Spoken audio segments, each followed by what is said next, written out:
Welcome, future CPAs, to this explainer. Consider this your day one orientation for the BAR exam. That's the business analysis and reporting discipline. Let me be crystal clear right out of the gate. We are not memorizing specific formulas today. We are not doing deep dive journal entries. This is definitely not a topic lesson. Instead, this explainer gives you the absolute essential decision framework you've got to master before you even think about starting your normal foundations material. Look, the examiners are hunting for candidates who can't separate relevant data from intentional noise. They want to see if you can move from just a raw calculation to a meaningful business conclusion. So today, we're going to learn how to beat them at their own game. We'll cover how to identify exactly what kind of task is being tested, how to pinpoint which BAR area a question belongs to, and how to understand that while BAR builds on your foundational knowledge, it adds a really critical layer of interpretation. Here is our game plan.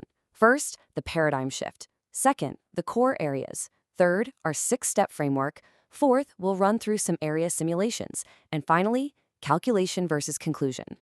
Section 1. The paradigm shift. It's time to completely rewire how you approach a question. Now, you might be wondering, how is BAR really that different from what I've already done? Well, it's all about shifting your mindset. The traditional FAR mindset is all about strict rules and, honestly, a lot of memorization.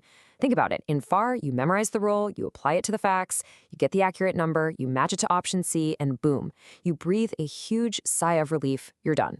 But in BAR, getting the number is literally just step 1. Notice the BAR mindset here. Compute the number, interpret the result, and reach a business conclusion. The examiners are testing more than one layer of your capability at the exact same time.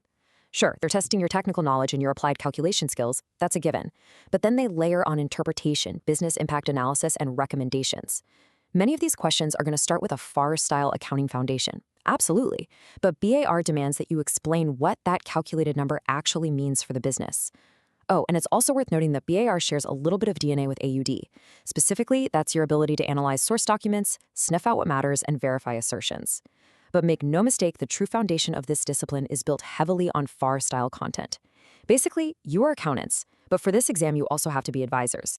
Section 2, the core areas. Let's look at the AICPA blueprint so we know exactly which battlefield we're standing on.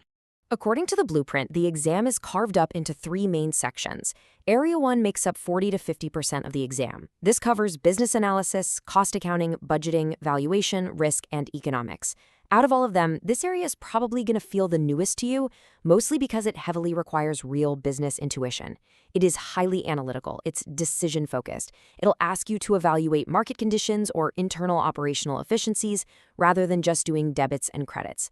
Then we have Area 2, which makes up 35 to 45%.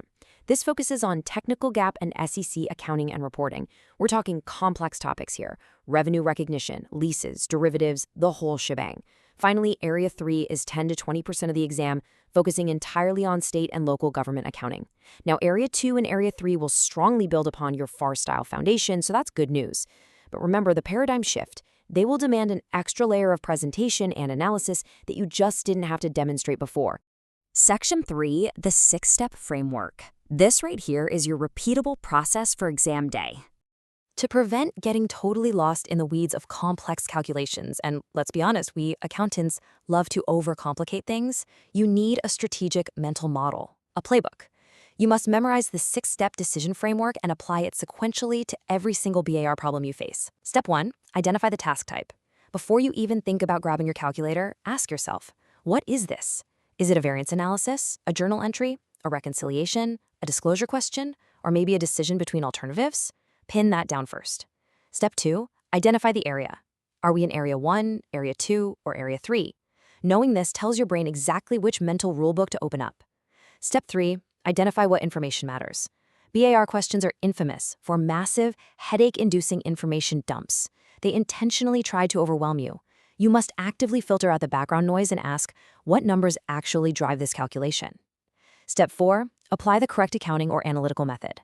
This is where your foundational studying pays off. Step 5, interpret the result. Listen, this is where most candidates fail because they stop at the math. Don't do that. Ask yourself, what does the math actually tell us about the company's financial health?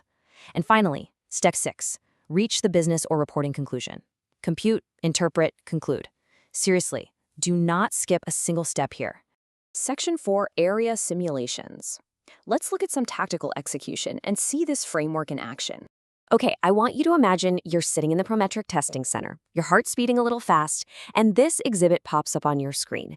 A manufacturer presents historical cost budgets, recent equipment failure rates, and sunk costs from a discontinued line. The question asks, which variance indicates the most critical operational inefficiency? All right, let's run the play.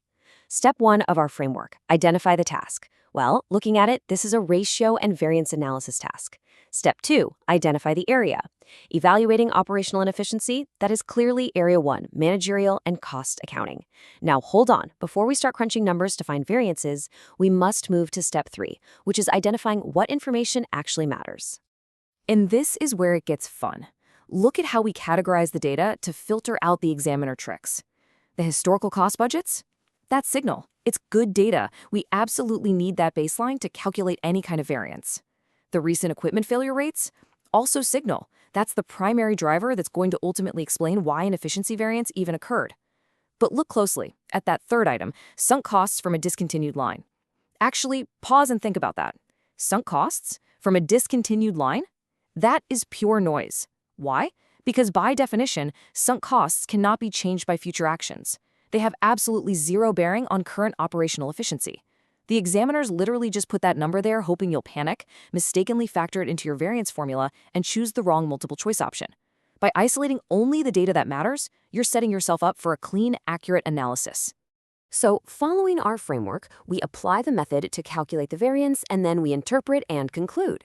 Let's say you calculate a $10,000 unfavorable variance. Great, you did the math, but so what? What does the business actually do with that number? That is the bar difference right there. You don't just stop at the negative number. You conclude that the unfavorable variable overhead variance is directly driven by those equipment failure rates, meaning management requires an immediate, actionable process adjustment on the factory floor. You've answered the so what, fulfilling the exact business impact analysis that Area 1 demands of you. Let's pivot from internal operations over to technical reporting with an Area 2 scenario. A public company enters a complex software contract with a client. This contract includes base licensing, future unspecified upgrades, and, for some reason, an unrelated competitor's market pricing. Your task is to determine the revenue recognition timing. Applying our framework, Step 1. The task is a technical accounting treatment. Specifically, we're navigating the 5-step revenue recognition model.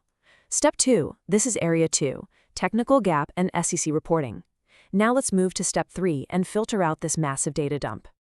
Once again, we have to separate the signal from the noise. The base licensing agreement, that's a signal. It's a core performance obligation. The future unspecified upgrades, that's also a signal. Under the rules, that's a distinct obligation that requires you to allocate part of the overall transaction price. But what about the unrelated competitor's market pricing? Total noise. Under GAAP, standalone selling price is specific to the entity and the specific contract terms. An unrelated competitor's price is entirely irrelevant to your transaction price allocation. It is background context designed purely to distract you and waste your time. Identifying that this competitor pricing is a trap saves you from failing the entire simulation. Let's say you do the math, avoid the traps, and your calculator spits out $145,000. Under the old FAR mindset, you might just punch that number into the box and move on. But under the BAR mindset, you must interpret this result. You have to specify that this specific $145,000 is recognized in the current period, while the remainder of the contract price must be deferred as a liability for those future upgrades. See what happened? You conquered the complex GAAP rules by ignoring the noise and drawing the correct technical reporting conclusion. Finally, let's look at an Area 3 example. Governmental accounting is notorious for mixing measurement focuses, so pay close attention here. A municipality provides the general fund balance, details of newly acquired capital assets, and outstanding debt of its water utility enterprise fund. You are asked to reconcile to the government-wide net position. Step 1. When you are asked to reconcile to the government-wide net position, your brain needs to immediately flag this as a classification and reconciliation task. Step 2. This is Area 3, state and local government accounting. Let's filter the data. Look at how critical Step 3 is here. The general fund balance, that's your signal. It's the required starting point for your reconciliation worksheet. You can't start without it. The acquired capital assets are also a signal. They are a key reconciling item to convert from modified accrual to the economic resources measurement focus. But the water utility enterprise fund debt? Oh, this is a classic examiner trap. Enterprise funds are proprietary funds. That means they already behave like normal corporate accounting. They are already on the full accrual basis. That debt does not belong in the governmental activities reconciliation. If you try to reconcile that debt, your balance sheet is going to be a disaster. Filter it out. So, by filtering correctly and applying the proper conversion method, your reconciled governmental activities net position now accurately reflects the addition of long-term capital assets that were treated simply as expenditures in the modified accrual statements. Think about what we just did across all three examples. Task identified, area confirmed, noise filtered, method applied, result interpreted, and reporting conclusion reached. Guys, that is exactly how you pass BAR. Section 5. Calculation versus conclusion. Let's look past the numbers as we wrap this up. I want you to burn this phrase into your memory. Calculation alone is often not enough. It is incredibly easy to get tunnel vision when you are staring at a screen full of financial data, ratios, and contract details under the immense pressure of a ticking clock. But you have to force yourself to look past the calculator.